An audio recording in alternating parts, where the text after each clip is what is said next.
Today, I'm going to show you guys how you can grow on social media in 2024. We are 6 months in, but it's never too late. So I had somebody reach out to me and they needed help growing their social media account, and this is how I did it. Let's say if you're a new client, of course, we need to pick a niche if you don't have one already. But I'm guessing and hoping at this point you already have one. If not, we probably need to talk or you need to figure it out. In her case, she did have a website already. She had the social media accounts already. She had been posting already, and she already knew what she wanted to do, which was be a chef. She was already in that field. She just needed to grow it. So she reached out to me. She needed my help. So the first thing I did was sit with the client and figure out exactly where she is and where she wants to go.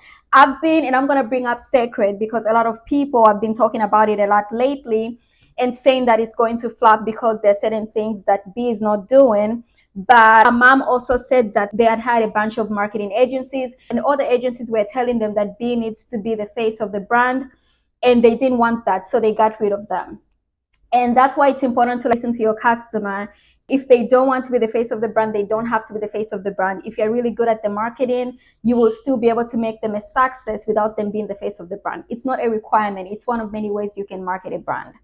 So in her case, she's not B. She doesn't have a music following. She doesn't have a big brand like Beyonce. She was starting from the scratch. Not necessarily because at that point she had like 5,000 followers, but she had been stuck at that 5,000 followers for many years. She's not an early celebrity. She doesn't have a large following. She's not an investor in the business. She doesn't have the funds to advertise or do other things. So she needs to be the face of the brand. At a Zoom call and she told me the things she wanted to do and didn't want to do. And one of the problems she was having is that she was very shy and didn't like to be in front of the camera, and also very private. And I told her, well, you're going to have to be in front of the camera because you are trying to become a social media influencer. You're going to have to be comfortable doing that. And if you really want to get to where you want to get to, you're going to have to talk to people while you showcase your food. It's going to make it easier for you to grow, which she did. She's now doing TV appearances and all of that. So she's now very comfortable doing it. But in the beginning, she was like, I don't think I can. I was like, yeah, you can. You're going to do it. The call that we had, she told me what our goals were. So the next thing I did was create a social media plan, which included looking at her competitors, looking at content that she had created, what she was doing right, what she was doing wrong, what she could take in her next phase, and what she could leave behind, which was fun because I love doing that. If you want to be successful, and I don't know if it's because we were taught this when I was in college, but if you want to be successful in marketing, you need to start with a marketing plan. And you have no idea how many even businesses that have been around for so long don't have a marketing plan, even when they have a market on their team. I am telling you this because I have seen it. I've lived it. If you guys want a video on how to create a social media plan, we can do that another day. I'll probably do it later. I don't know. But I am against doing anything marketing without a social media plan.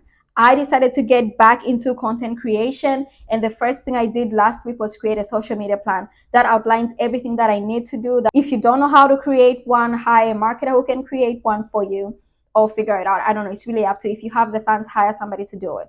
So I created a social media plan, which we decided at that point we needed to rebrand. We didn't have to rebrand her website. That was fine. It wasn't really her main thing anyways, but we had to get into our social media and rebrand it. It needed to make sense. She was a chef who cooked from home, and she would have like different color plates everywhere. Everything was just kind of clashing on her page. And I was like, it doesn't look right. We need to change this. I don't care. It's very small. It's just plates, but it started making sense once everything was cohesive.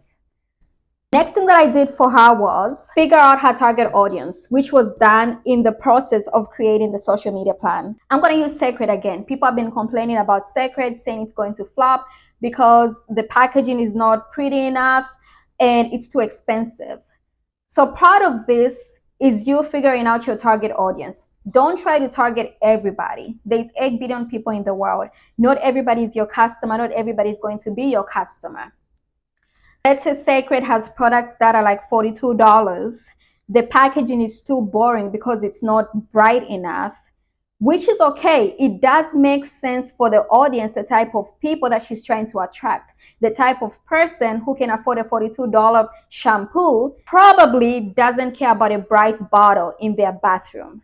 If you don't know your audience, you're definitely going to flop. But your packaging being white and your product being $42 doesn't mean you're going to flop if you're targeting the right people. you're going to be okay. I did the research to figure out who her target audience was in order for her to grow. Of course, I asked her in the initial meeting, what are your goals for the next 3 months, next 6 months, a year from now? Where do you want to be? And you include that in the social media plan, not just where you want to be 3 months from now, but 6 months from now, a year from now. You can do 5 years, you can do 10 years as well. But you start working from your 3 months.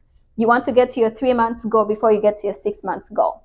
So we did that. It makes it easier for you. And that's why a marketing plan or social media plan is very important, and you need to have it first. You use it as a guide. The next thing I had to do is try to figure out what type of content she needed to produce for her to be successful. Of course, I had to look at her content. That's part of auditing. Part of the social media plan was me looking at the content she had been creating at that point. And I also tried to look at every post to try to see which one did well, which one didn't, and why. And also look at our competitors. Why are they successful? What are they doing that's different from what I'm doing? I had a meeting with somebody a few years back, like maybe 4 years ago, and he told me straight up, I don't have any competitors. What does he do? He sells insurance and real estate. You are not going to be successful unless you have some unique product that nobody else has ever created. You have competitors. And in order for you to be successful, you're going to have to look at those competitors to learn from what they're doing for you to know what not to do and what to do as well. The next thing that I did is figure out the content pillars that we'll go for with this brand. What are you trying to do? Educate, inspire, entertain, promote? I'm going to say with promote, you have to be very careful with that. Social media is not about selling every day. It's not going to work. You create content around the product that you're trying to sell.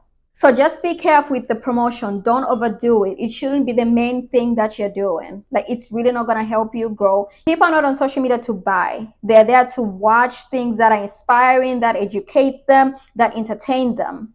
So if all you do is sell, sell, sell, you won't get the clients that you need. You won't get the followers that you need. You won't get the viewers that you need.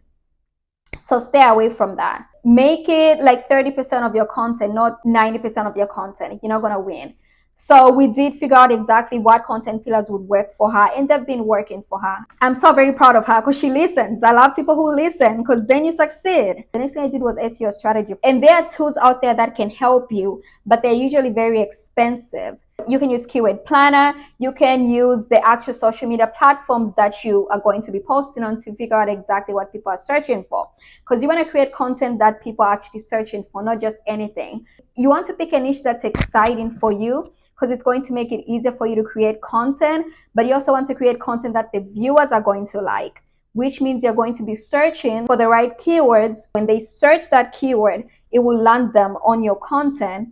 But it should also be exciting to you, because otherwise you burn out. So the next thing you're going to do is decide the type of content you're going to create. Long form content, short form content, depending on the site that you're using. If it's a website and it's a blog site, obviously it's going to be long form content for your blog. If it's YouTube, it's going to be long form content. But YouTube also has shorts now, so you can create shorts for YouTube as well. You can create one piece of long form content and then repurpose it for different sites, so you don't have to keep doing it over and over again.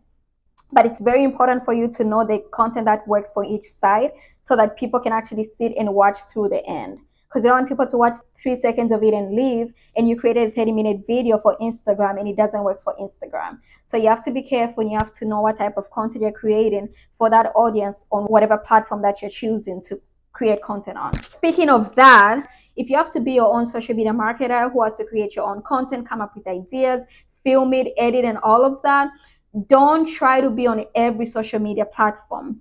Maybe stick to 2 platforms, maybe even 1. That's okay. Of course, everybody tells you this content schedule. Please come up with it. It's going to help you a lot than you waking up today and saying, I'm going to come up with the idea today, film the video today, edit today, and then post it. You're going to burn out. Come up with a content schedule. There are also content apps that you can use to schedule your content in advance for every social media app that you use. And at the same time, you will upload your videos or graphics, whatever it is that you're posting. You want to batch your content, schedule it, and then it just comes out whenever. I'm not going to speak about them individually today, but there are apps out there that you can use to schedule your content. I'm telling you, it makes it easier than having to do it every day. You will burn out. It's happened to me before. Work just doing that. And once my client started doing all of this stuff, I'm telling you, her page started growing like crazy. She's now a full-time content creator. She works with like global brands. She's had TV appearances. That's what I had for you guys today. Make sure you follow this page because I have more exciting stuff that I'll be posting for you guys. And if you have any questions or any content that you'd like to see discussed on this page, let me know in the comments. Bye.